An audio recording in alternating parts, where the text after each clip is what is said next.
Okay guys, so for today's video, so, iikot muna tayo. Tatry natin yung camera natin, yung GoPro natin, kung maganda ba talaga yung quality niya kapag nasa kalsada na. Okay, so kung makikita natin, okay naman. Yan, so kung makikita nyo guys, okay naman yung quality ng ng camera. Galing nga pala ako kanina sa mga shop tsaka sa DIY. Tumitingin-tingin ako ng mga, alam nyo na, yung mga pwedeng magamit para sa vlog. Okay, so kung makikita nyo guys, medyo maalog sa kalsada. So di ko alam kung maalog talaga dahil sa walang stabilizer yung GoPro ko, or dahil maalog yung kalsada. Nakalagay kasi ticket ko guys, kaya kapag medyo umaalog yung motor dahil sa mga umbok na kalsada, okay, mga bato sa daan, so yan, umaalog siya. Pero okay naman kung makita nyo yung quality ng video. Okay, so hindi tayo pwedeng sumingit-singit kasi anytime baka may, alam nyo na, mga kamote riders na biglang sumingit, magsalpukan pa.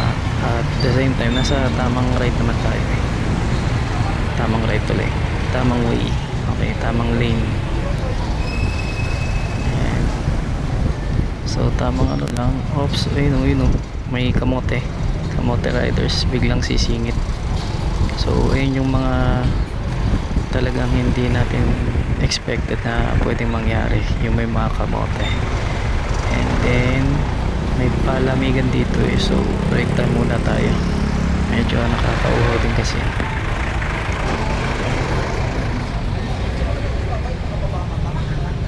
Okay guys, so tapos na yung break time natin.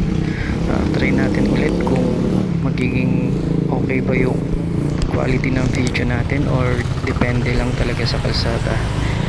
Okay,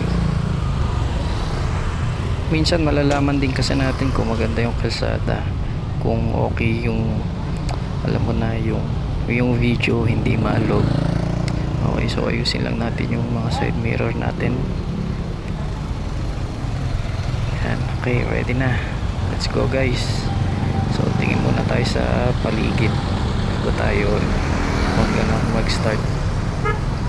Okay, so laging ugalihin guys na di bali na mabagal, basta makakarating ka rin naman.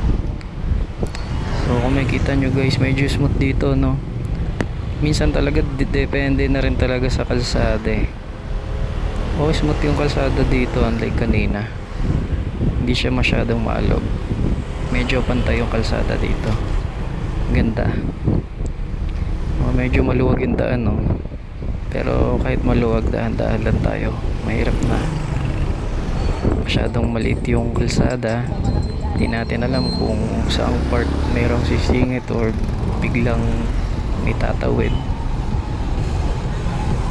Okay, so smooth yung kalsada dito, maganda. Nasa Taytay nga pala tayo, ang ganda yung kalsada, hindi siya maalog.